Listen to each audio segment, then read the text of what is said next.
Just waiting for Zoom to redirect. There it is. And there we go. And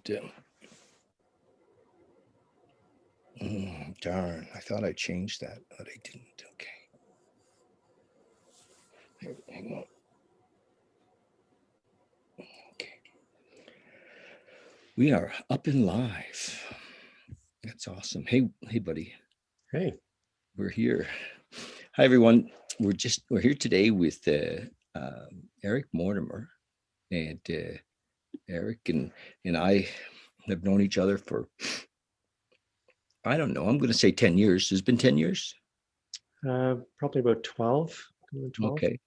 Yeah. So a while. Through all kinds of stuff. And this last year has been a year when actually I hardly saw you at all this last year. I don't know that, well, I haven't seen anybody yet. Unless it's been online, but, and the folks I have seen, I'm not going to tell you about, but it's been a heck of a year, hasn't it? Yeah, it's one for the books for sure. One for the books. Just waiting for the time when we look back at it and laugh. Yeah. Well, yeah, I have to say that I think it's probably been the best year of my life, but that's, in many ways it's it forced me to be quiet, right? To go inside. It's been amazing. And we were just talking briefly before Eric and I came on online here that one of the things we thought we'd talk about is a bit about how the whole thing has set spiritually, but and then you said something about having had a real personal spiritual experience one time, and that I was there or somewhere in the vicinity. And tell us about that. Yeah, it's a good place to start as any. Sure. Yeah, I don't think I've actually ever talked to you about it, but it's been something that's affected me for years. Well, it's going on 10 years, that experience. So what originally happened was I was really into out of body and doing the spiritual and enlightenment thing. And I actually went in a ceremony, and I had this ceremony, and it was a really powerful experience. And I actually got to be part of the void is the word I use for it, where I was one with everything, and I was nothing, and I felt joy, I felt bliss, and it was just amazing. It was this incredible feeling, and it was interesting because very quickly I actually realized that I wouldn't want to be in this space forever, that I wouldn't want to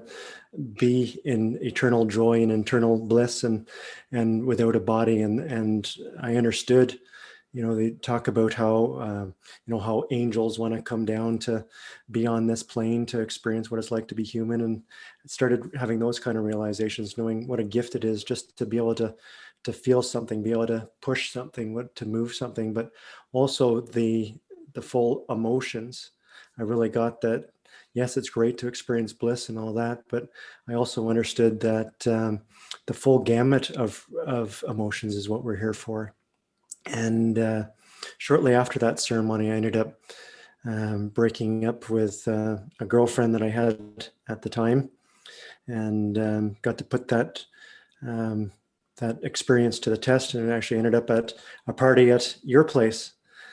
Your condo on 18th there. That's yes, I remember lots of parties and gatherings, and she managed to finagle her way in there as well, accidentally, knowing that I would be there. She's looking for opportunities to sort of run into me while we're broken up. Yes, but when I saw her, I was still very attached to her, and you looked at me, you said, are you okay? And I was actually starting to cry. And we went upstairs to your room, And you said, "What's going on?" And I actually just started bawling my eyes out, and I was crying. And then you said, "Wow, look at you! I wish I could do that." And it just came even more. Like you gave me the space to do it. You didn't interfere. You didn't try to hug me to try and make me feel better or anything. You're just there, and I was bawling my eyes out. But at the same time, it was like I was observing myself, and I was, yeah, go for it. This is fucking awesome. This is what you're here for. And I really felt the pain. I felt the grief, the love in my heart, and to a whole new level. And so in one way, it was one of the most painful things, and at the same time, I was feeling bliss just because I was feeling it at such a deep level. So yeah, so Wow. you were actually there for that. There was just you and I. It was just you and I. Yeah, everybody else was downstairs. We had some space and we had some time, and that moment stayed with me, and it actually really got and it's affecting me even now in this moment, and with what's going on with COVID, because I really understand that it's a gift. You know, some things are hard. There's some people that are in grief and are in sorrow, and I have some down days as well, and just understanding that even those are gifts. So it just enables gratitude to come out when it wouldn't have normally historically. Um, so this last year, I mean, wow, it's interesting. That means I knew you before you met your wife. Um, right around the same, well, we broke up, and then Yeah. we actually ended up getting back together. So that was the woman who later became my wife. So we were broken up for about 6 months. And we ended up Oh, getting back. okay. We got back together. We realized it was is the best thing that happened for us was breaking up, and we got to really understand how much we cared about each other, and we got back together, and then we went to India together and trekked around India for a month, and I actually proposed under the Bodhi tree, and it would be 10 years ago, almost a couple of weeks ago. So on January 1st, 2011, so it was actually 11/11, I proposed under the Bodhi tree in Bodh Gaya, India, and then we got married on 11/11/11, so November 11th, 2011. Wow. You're very romantic. Yeah, we actually met on November 11th, so there's multiple things that fell in place. So it Wow. wasn't just doing the cool thing to fall on 11/11/11. Mm-hmm. So you've been a kind of a spiritual student for a long time. Like we have uh, you've read all Hawkins stuff over the years, and haven't you read some of the Yeah, I've read a bunch of Hawkins stuff. I was kind of funny kid. I actually started fairly early, and um, first formal training was probably transcendental meditation. When I was 16, I tried to drag my dad to learn transcendental meditation because he was an air traffic controller, one of the most stressful jobs, and yeah? I saw some of the science behind transcendental meditation, how it relieved What town stress, were and you in? In Calgary? that was in Ottawa. Yeah, In Ottawa? yeah. And you got connected with the TM community in Yeah, yeah. And I tried to, but it was to try and help my dad. It wasn't for me originally, and he didn't do it, but I ended up doing it. So that was uh-huh. some of the first formal training. But I was kind of a strange kid. Join the club. Yeah. um, Somebody was asking me the other day, when did it start for me? And I think it was, even before my teens. Mm-hmm. I remember um, um, with a flashlight under the blankets Right. as a kid, reading the New Testament, Oh, interesting. Yeah. as I was trying to figure out what the hell was going on here. Mm-hmm. And there weren't many spiritual books around. And, Yeah. and you know, Mm-hmm. and and the New Testament is got a good storyline, and Mm-hmm. I was deep into it, um, and had got quite exposed to the whole Christian um, philosophy or the story of Christianity, Mm-hmm. but so you were like that as well, wondering what's going on here, or Yeah. Yeah. I would actually, as a probably 7 or 8, asking my mom to actually go to church. We didn't really go to church. My parents had it more forced on them when they were younger, so they didn't do it that much. Yes. Particularly my dad, he was in a boarding school in England and had different things kind of forced on him, so it was pushed away. But so I had some curiosity. I used to actually go ask to, can we go for Easter to church or for Christmas or different things to explore. At that time, it was the only thing knew about. I didn't know about the other options, but I had No. different. Actually, it's kind of funny. My mom still talks about it. I was a funny kid and had different abilities as a kid. I used to freak her out with knowing who was on the phone when they called. This was before call display. This is back in times when there was party lines and stuff. And I knew what weather was going to be like and all kinds of interesting things. Yeah. So there wasn't a lot of conditioning in the road, and you were open. It sounds like Mm-hmm. it's been my experience that a lot of what's happened since we were little guys, the conditioning, the training, Mm-hmm. has um, been in the road of our natural abilities sometimes, or our natural gifts, or Yeah. our natural selves, our essential selves, and Mm-hmm. um, it seems like the last 20 some years, but maybe even longer, for me, has been identifying and letting go of some of that stuff, that the conditioned beliefs, Mm-hmm. and yet still being functional. Yeah.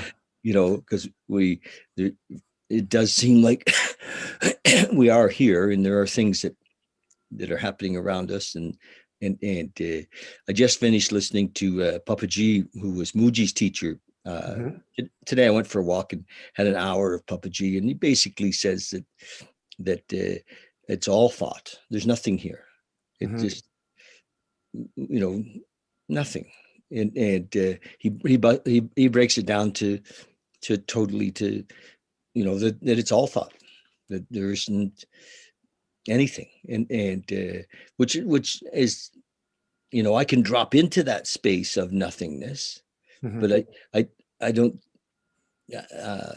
I find it kind of, I come out of it to be in the world. You know what I mean? It's like Mm-hmm. it isn't so easy to just be there Yeah. um, in that quiet space and Mm-hmm. and do this. you Yeah, know. there's a big and for sure, and that's kind of where I came from. I was having a lot of those, um, reaching for those experiences, and then when actually attaining those experiences and realizing like this is a place to be. So it's a gift to be here. So we're here for a reason. We've got work to do. So just sitting in that bliss and nothingness, I think is a wasted opportunity. Well, yes, it can be. Mm-hmm. Um, what's come up for me this last year was some moments of complete surrender, and um, which doesn't a realization actually that my conditioning wasn't enhancing my experience, that some of my conditioning as a from my childhood and was fear based, and you're not good enough based, Yeah. and all of those stories that weren't enhancing my experience, and you would know as well as anyone how much work many of us have done to try to change the story. Mhm. And I realized in the last year, actually it hit me big when I was with Thibodeau,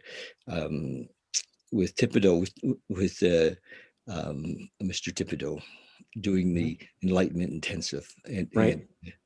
it was like, oh my gosh, when the story all fell apart, and I realized that I was still here without the story, and then all so much fell into place. All the teachings from all the years, the teachers I was with, and all, I mean, the traveling I did to find it all came into focus. It was like, oh, so my full potential is in the moment. Mhm. and that when I'm here, when I recognize the difference between being in my story and being in the moment, and I basically choose to be here, um, I'm actually more effective if effectiveness is my desire, uh, when I'm not coming from fear-based or from not good enough, or and so realizing that and just letting go over and over again. Hawkins, in his book Letting Go, basically said, you keep letting go, what happens is we become, we move into our natural selves. It isn't like that we create something, we just become who we really are. Yeah. And Otherwise, you're just doing a photocopy every day. yeah. It's not too exciting. Yeah. No, Yeah. no, Get out but the it's 3D printer. yeah, and maybe I'm just, was just really slow. Maybe a lot of people have got it, but it seems like that the illusion is very deceptive. It's very, it holds on, and the story is literally imprinted Hmm. in seems like cellular, and so I and the more I'm dropping into it, Mm-hmm. the more I realize that how diligent it is to try to keep me in the old story. It's Mm-hmm. do you know what I mean? Oh, for sure. And I think some of it is cellular too. Like it does get in. We are programmed, and that's why it's so important to have movement and different things too. So much is trapped in our bodies, and people have massages and they find themselves in tears, or they do different body movement things, and it releases the emotions. So even if we release it up here, there's still like the mind is everything, right? There's the brain, and then there's the mind, which is much larger. And I think who we are, our collective too, right? We're connected to others too, so sometimes it's not just ours. And Well, and that's another piece of it, is to for me anyway, if living consciously mhm. is a desire, or an awareness not to hold other people in an old place, Yeah. because that then I'm part of the collective, Hmm. because I met somebody, or I heard something about somebody, or I Hmm. think I know them, Right. and when I don't know them, you Right. know, and And I the can same let thing, go. people that think they know you are trying to put you back into the pattern too, trying to get you Yes, back in your groove. Yeah. yeah, and we do that, So I was talking to somebody when I was on my walk just now, and it was somebody that I'm, getting to spend a little bit time with lately, and well enough to be able to say, um, "Thank you for calling. I hope you don't mind that I really don't have much to say." Yeah. and and she said, "Well, okay." I said, "I do enjoy you calling, and we can keep talking, but I don't have, you know, there wasn't much, other than just kind of making small talk, Sure. Yeah. and there's less and less." Yeah. Yeah. Especially if the only thing you have in common is the past, and just pulling that up. And Well, yes, and that's what happens, and or the people that we have in common, hmm. we, so we're either talking about the past or people. Hmm. And I remember my friend Paul Lowe. Yeah, Hmm. I'm going to talk about people for a moment. Who was my teacher for many, many years, Yeah. and he was, he remarked this many, many times, that, that he wasn't much fun at parties, Yeah. because there was nothing to say, and Yeah. and and yet, as a teacher, when he was at the front of the room and we would be in group, was in group with him, we would laugh. He was so funny, and he used humor to crack us open, Yeah. and many times I've been on the hot seat, and had, been part of his humor, uh, Yeah. maybe not so willingly. Providing the fodder for his jokes.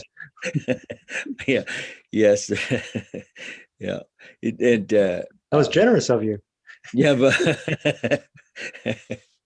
One of the things that he used to do with me, because I would be in group and I'd be thinking about what the question I was going to ask her, and I would have this whole thing cooked up in my mind, and I'd have my hand up, and he would say, David, and and it was whatever was coming out it was always just a story. It was ego. It was, and he would look at me, and then he would next. Yeah. And he just leave me there. And we knew each other well enough that I knew he didn't need to say anything else, and but it was Mhm. hard, you Yeah. know, to Yeah. know that there was nothing to say. Mm. And And there's so many egos around those circles too. I found quite often but it was a spiritual ego. Like I'm so spiritual and trying to prove how spiritual I yes, was. Yeah. I might even have been Impress doing, somebody or impress a woman or yeah. Yeah. Did you get to go to any of Paul's groups? I didn't know. I was thinking about you the other day. There's a Osho documentary on Netflix, and I saw a glimpse of him on there. I don't know if he shows up anymore. So he was Um, involved with Osho too, wasn't he was with Osho for 14 years. he? Hmm. He was Tirtha was his name, and he was Osho's kind of lead Hmm. facilitator, or for a long time. He was in the thick of it for a long, long time, and Hmm. was probably the clearest fella I ever spent time with. In I had no idea. I just knew that being he had this energy of love Hmm. that was amazing, and I was quite young and not very aware, I guess, and put him on a bit of a pedestal, Yeah. and I think I painted him with the father brush, Hmm. and did a lot of those things, but that was all part of the, none of it was, it was all needed, and Yeah. and um, I certainly, he's still alive. He's 87 Hmm. now, and um, kind of living very quietly in Hmm. Australia. Yeah. He looks Yeah. the same. Pardon me. He looks the same almost. Um, did you see a video of him, or I oh, saw some pictures. I'm not sure how old it was, but he looks fairly similar. yes, I think the last videos he did were about 5 or 6 years ago. Somebody went down and got him to sit for some, and do some talks, and yeah, but I think he's just living there quite quietly, Mm-hmm. you know. And it's funny. I didn't know that thought we were going to talk about current events, but Oh, we're getting trapped in the history thing. So. well, one of the things I love about Hawkins Mhm. is Hawkins' scale, his vibrational scale, and um, when he talks about the possibility of vibrating, say it unconditional love, and that how just one person vibrating it at in his scale. He had a scale, for those of you that don't know, and it went from kind of 1,000, no, I'm sorry, from 0 to 1,000, and 1,000 was Christ consciousness, and 0 was, you know I like to say that down below 100 was so low that a snake's ass looks like a star. And pretty low, right? Yeah. In apathy, and below grief, just so. But now we've all experienced a lot of places on that scale, right? We've Yep. but he talks about, as we move up the scale through doing the work, through I think that, like Paul used to say about awakening, he used to say, well, you can't find it by looking for it, but you Mhm. won't find it if you don't look for Yeah. it. And um, my anyway, when I think about Paul, I think of a man who, I believe vibrated, in the 5 or 600s, and helped to lift a lot of people on the planet. Yeah. And like Hawkins did, and I think Muji is today.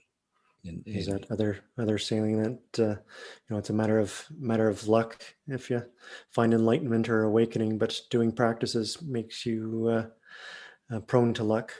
more lucky, yeah.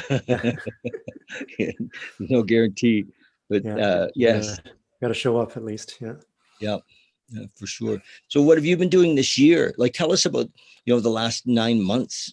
How have you been making out? And is there, people are watching.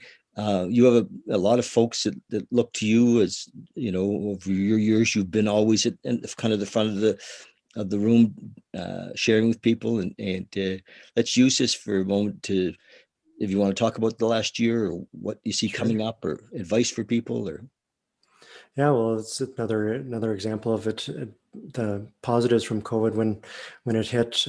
I've been a certified high performance coach for 5 years. I've only been doing it by request in the past with a small group of people. But when COVID hit, I decided it was an opportunity to amp it up and to diversify and do more online. So Yes. I opened up and started doing more the online coaching with a certified high performance and helping more people with that step up their lives. And I've been doing more and more of that. So I still am doing the real estate, but I'm also helping. It's primarily entrepreneurs, just because they have the most control over their time and their income. But Yes. I've also helped people that have been unemployed, land contracts and stuff too, by going through the high performance program. So that's been a blessing for it, because it was an extra nudge, an extra push for me to step up the high performance coaching. And But you are still doing some real estate? yeah, I'm still doing real estate, and I'm coaching agents and entrepreneurs as well. And I'm launching a group program, and that'll be starting next week. I was just doing one-on-ones, but I've only got so much capacity, so I've actually added some group coaching now as well. So Nice. Well, good mhm. for you. Yeah. That's, and so, um what's the common thing that's, I mean, is anything changed in the coaching, or are you finding people are really caught in this, what's happening around us right now, and and you're dealing with real, like, depression, or just folks trying to figure out how to get on track, or. It's seems like the extreme is how we talk about the middle class almost disappearing, Mhm. in terms of, well, like there's the ultra wealthy, and then there's the poor, and there isn't that much in between. It seems that way almost with um, people's mindsets. There are people that are down here, and there's people that are doing really well. Like and the more people hang out with the people in those groups, I think it compounds too. If they're buying the story that this is terrible, and all they see watches the news, and that things are depressing, then that's what they fall into. If you're dealing with groups, like I'm dealing with a number of people that are having record years, that have compounded their wealth and their business. So it opens up the possibilities, right? Sure, a lot of So people have done really well in the stock market this year, or the yeah, the last. stock market and the businesses and all kinds of things, and it doesn't always make sense No. either.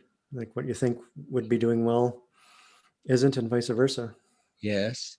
So are you still involved with your men's group? Not as heavily right now. I'm still a member of Mentor, Discover, Inspire, but I've stepped away from my team. And with the high performance coaching, I'm actually putting the focus on there, and I'm essentially building teams as part of my business. Oh, So nice. that's part of it. So I can focus on it. And it's one of the realizations is that there's only so much energy you can get out of volunteers too. So if you can do something and get an income from the time, you can give more to the community.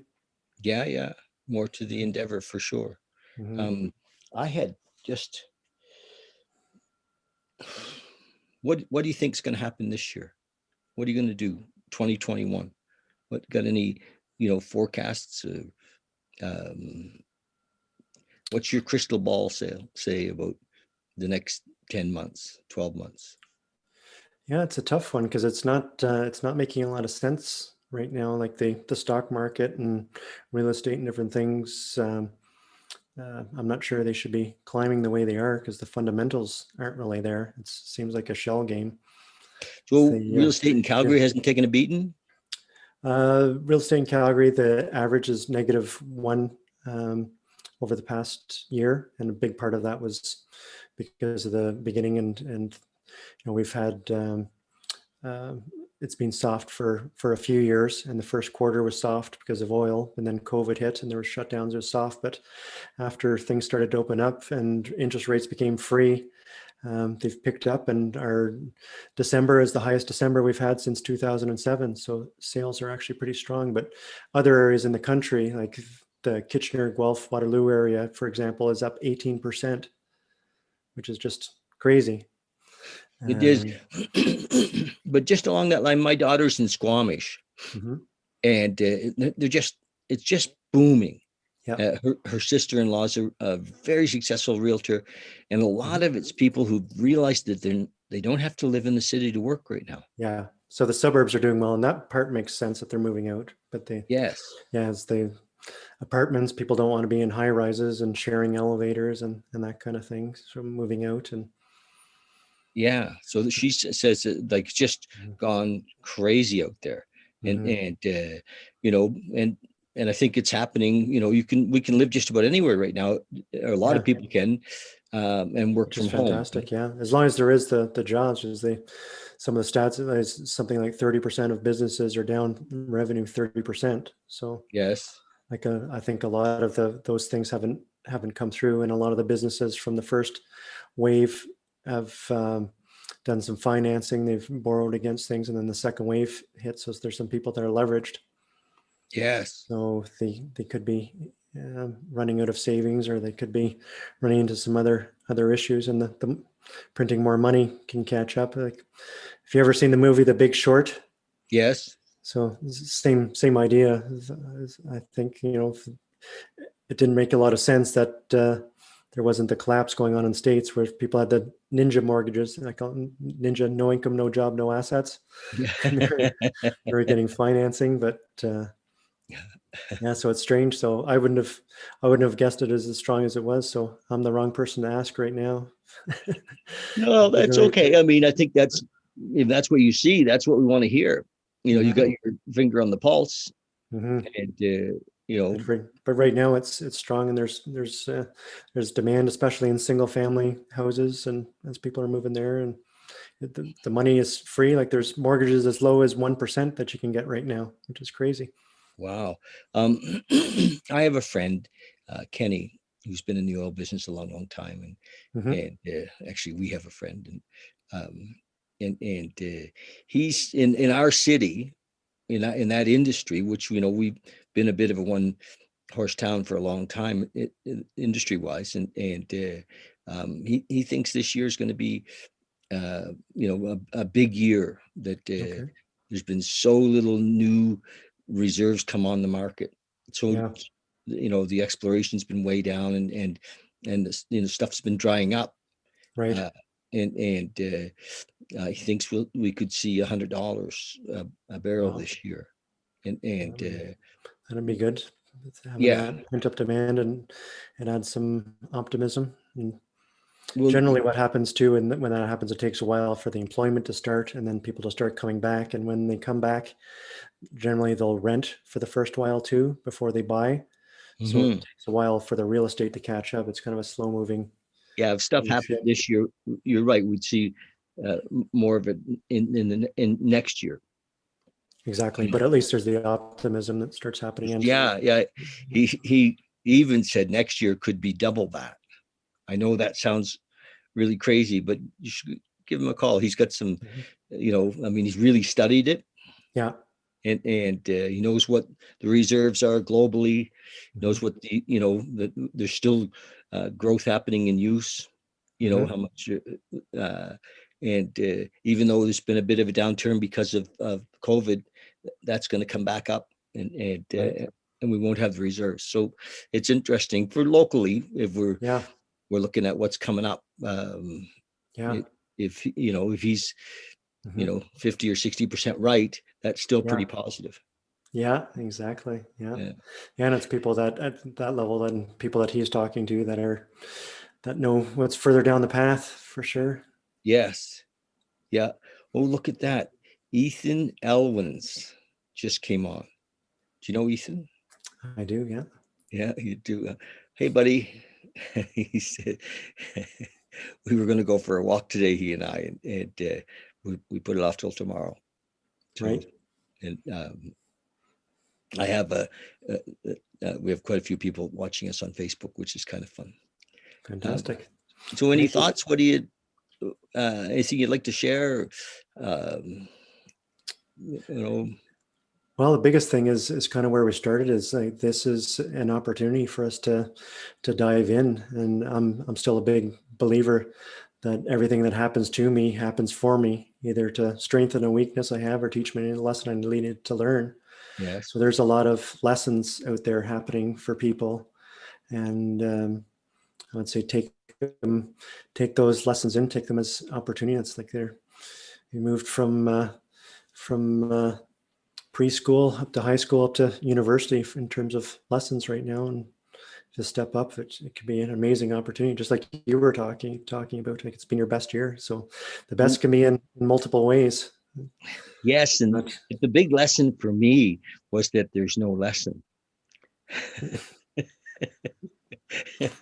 there's an ironic statement. The best I lesson is there is no lesson. I know. It's just like, holy shit, where do you go with that? That's a loop for sure. But it was just that, it seems like from if I see everything from the mind, you know, um, and I'm living in the mind, which is judging right and wrong, good and bad.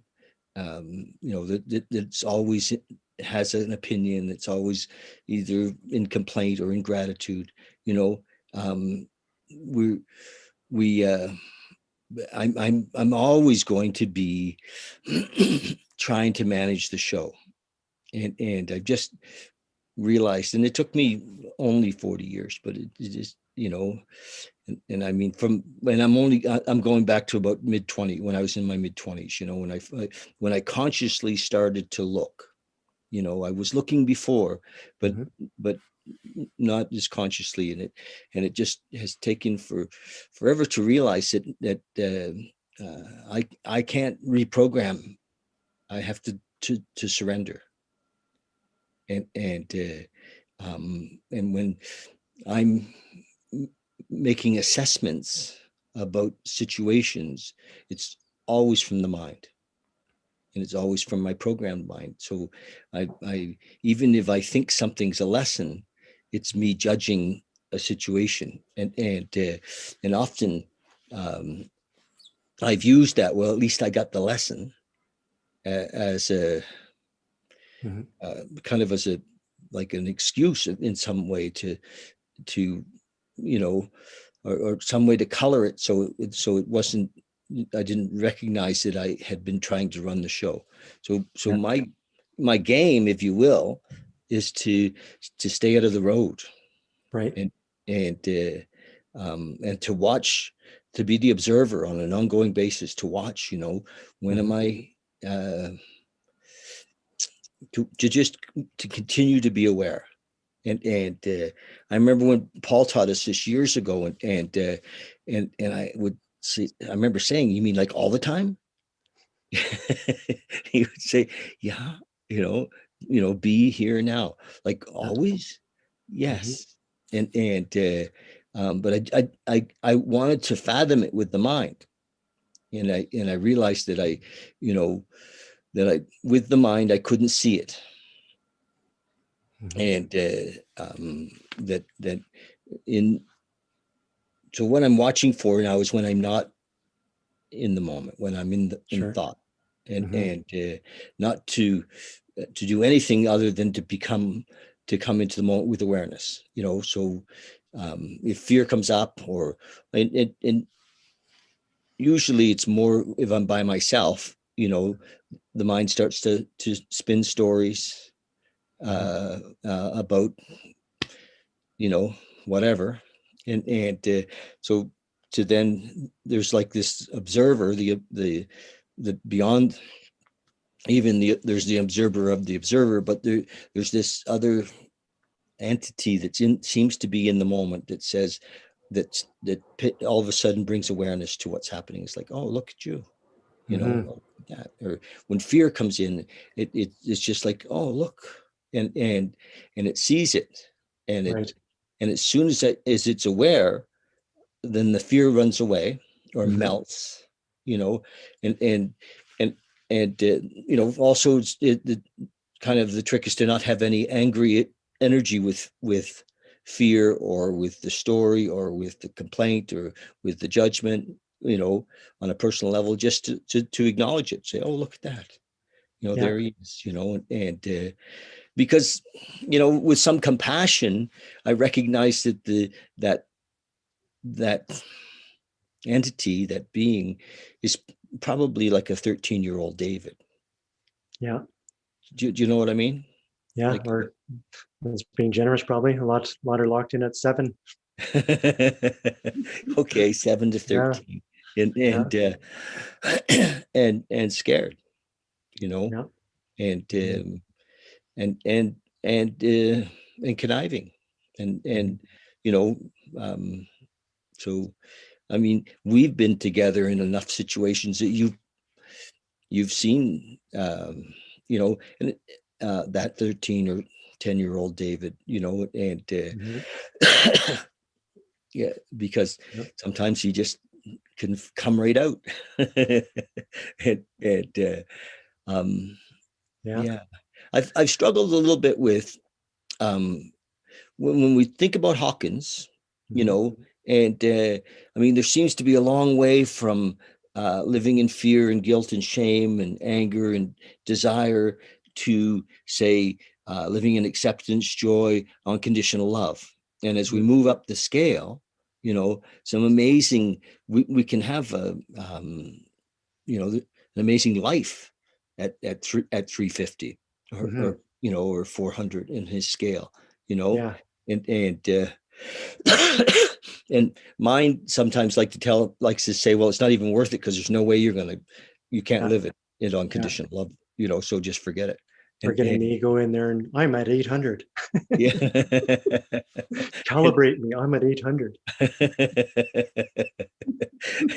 So, but you know what I mean? Ego says, Yeah. you can't, so don't even try sometimes. You know what I mean? Or don't Yeah. even, Well, there it's is no clawing. trying.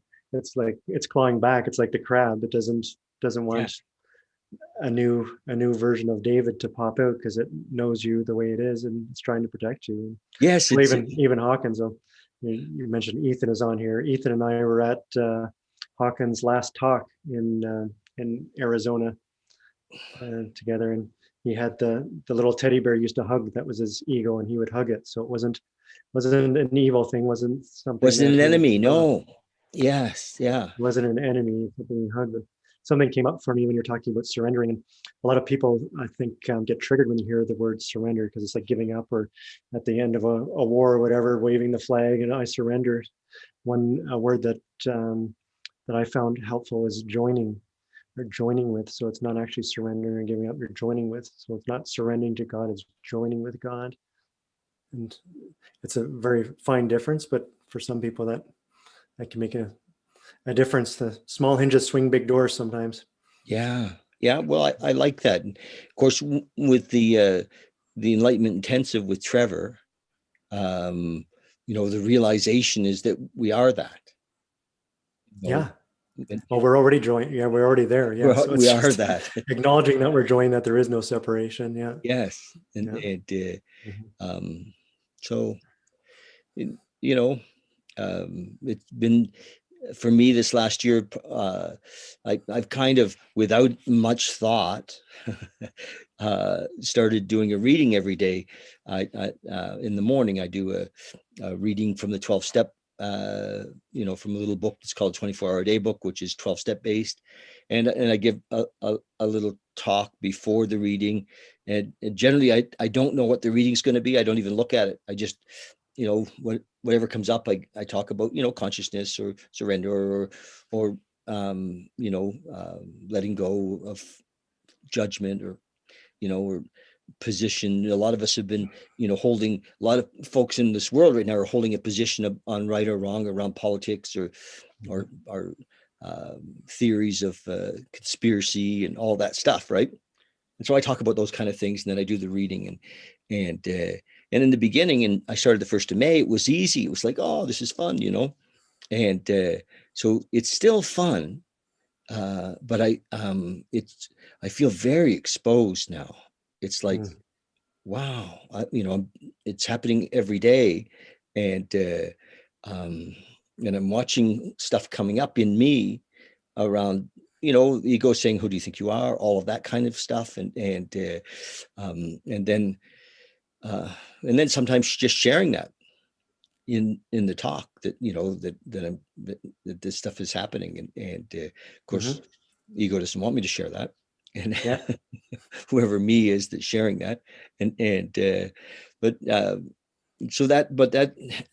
doing that has been a catalyst for really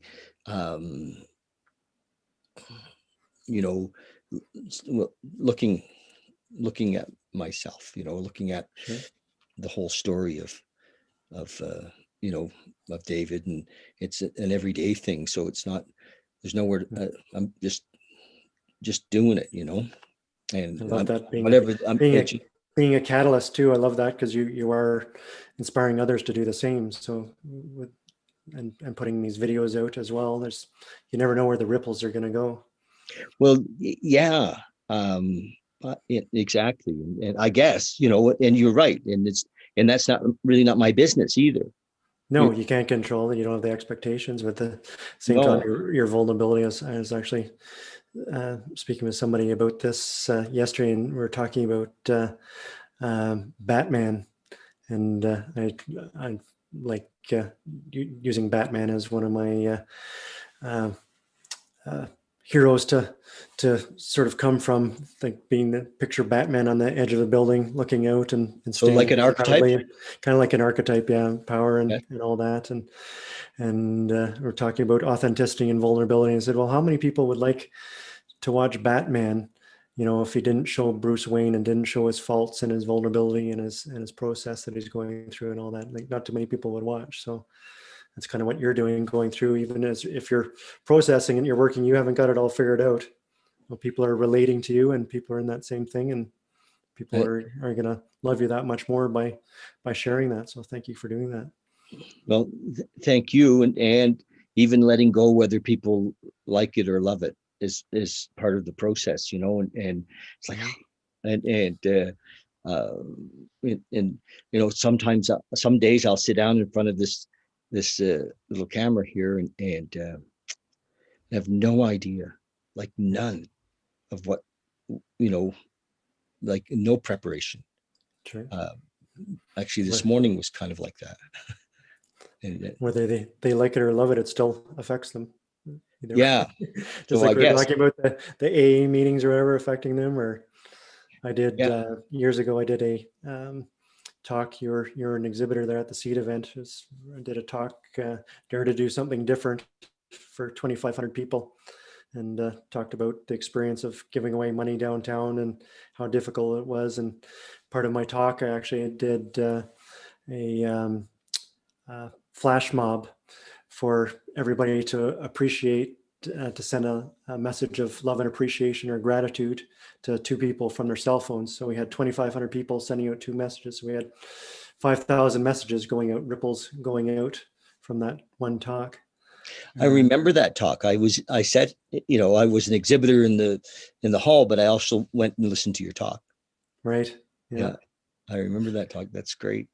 At the same time, so there's people that were sitting in there, and I even said to them that there's ways so you can do and act, and it affects you and it affects the person that's receiving it. But even watching that act has an effect. So I said to people, even if you didn't participate in there, you're still affected. Yes. So whether people like you or not on your video, if they're still there, they're still affected. It's in there. So do the best we can. And Yes.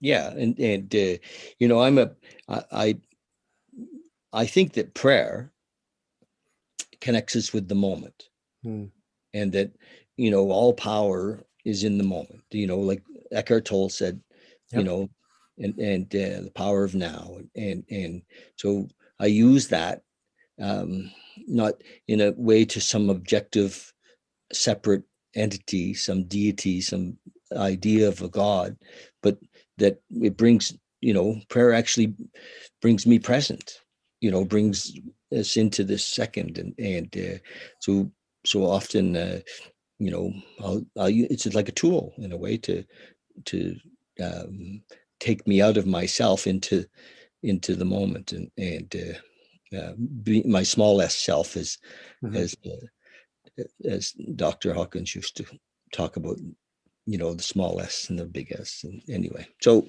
um, I think What does your prayer look like? Is it gratitude? Is it asking? Is it it's what? usually just, thy will be done, guide me and strengthen me, Mhm, show me, have me to be, mhm, um, you know, just guide me and strengthen me is a big prayer of mine, and because I need, for me, I realize I need to get out of the place of thinking I know mhm, what, and just, so those, yeah, thy will be done, thy will be done. and mhm. and it brings me into the moment. Right. I have prayer around fear, which is right out of my 12-step book, which is, remove my fear, show me what you're having to be, and I use the word God often, but with the word God, I'm really conscious of the fact that it's all inclusive. Mhm, It doesn't exclude any particular belief of God either is or he isn't. I think he's either everything or he's nothing. mhm. So if he's It's a shorter everything, list what he's not. pardon me. It's a shorter list what God isn't. Yes. Yeah, that's right. And I say that to guys sometimes, and new guys in the program. We're talking about God, and I say, well, tell me what God is. Where's God not? Mhm, And it's usually a conversation stopper. It's like, and because it when everything it is, was, or ever will be, I think Jesus said, is now. mhm, And in that teaching, so um, it's a big one because our mind wants to understand, mhm. and and our mind wants to understand. I just got a text from Barry Leafers. You remember Barry? Yep. Yeah, he said, "You coming?" Question mark. Technology? Question mark. My men's teams tonight. and, Perfect. so yeah, and this is all I talk about, so he knows Yeah. when. Anyway, so yeah, the mind wants to understand, and it's interesting, and often I'll get into conversations with people about religious beliefs, and the reason that religion objectified Mhm, um, the idea of consciousness or the moment or God is because that the mind could then grasp what it was, have something to focus its belief on, and without an objectified version of as long as we didn't make, well, you know what I mean. mhm. Yeah. Boy, we've crossed some lines here today. uh, Fun. Thank Yeah. you. Oh, thank you. Yeah. I'm just thinking if you want to bring a technology or something, I'm talking about presence and just came up. I can share a quick breath technique that helps to get present. And I remember etch a sketches. Did you ever have Yes. those etch a sketches? I sort of equate it to an etch a sketch. How you can take it and turn it upside down and shake it and clear things off. Yes. If you want, I can show you a quick one, and you can take it to your team, and it might be a good way to finish off. Okay. You have, Please. are I you like that. I just sent Levers a yes text. okay? So perfect.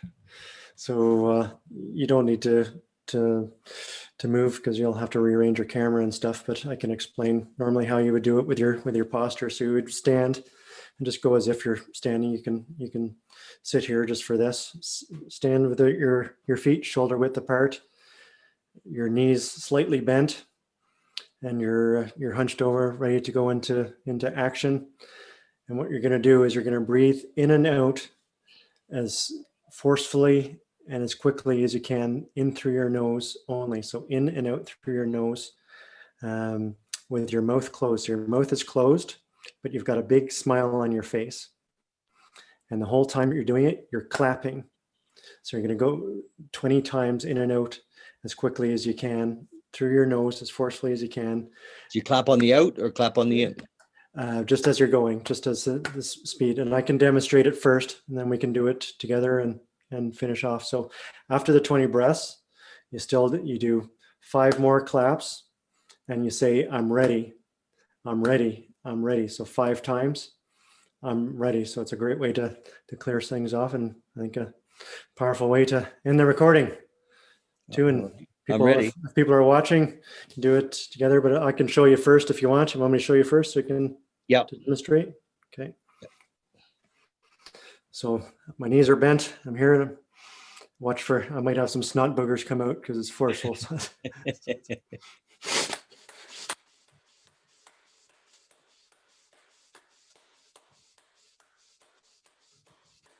I'm ready. I'm ready. I'm ready. I'm ready. I'm ready. That's kind of sends a. You did 20 breaths? I did, yeah. Wow. In that time. So 20 quick, forceful breaths. In that time, then you do 5. So you're clapping the whole time, then you do 5 more claps. I'm ready, and then that's your clearing. You can use it to help get yourself present, to clear if you're just in a conflict with your spouse or something, and you got another meeting to go in. It's a great palate cleanser. So, ready to try it? Well, sure. I'm ready to try it. I'm not going to stand up, but yeah, that's fine. Ready? Yeah. Go.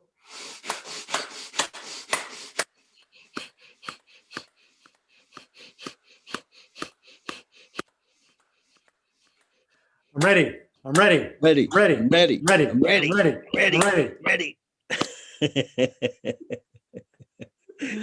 It brings a smile. There you go. You might feel kind of silly or whatever you feel, that's fine. But it's you're not thinking of anything else though, right? No, that's right. Totally here. Yeah. Fun. Okay, listen, I'm going to put your your link and stuff on here, to maybe your YouTube channel and and all of that. Okay. Actually, would you send me a link to your website if you for your coaching and YouTube channel and all of that, and I can also send you the raw copy of this if you'd like. Fantastic. Okay. Love you, my friend. Thank you. You too. Have a great day. All right.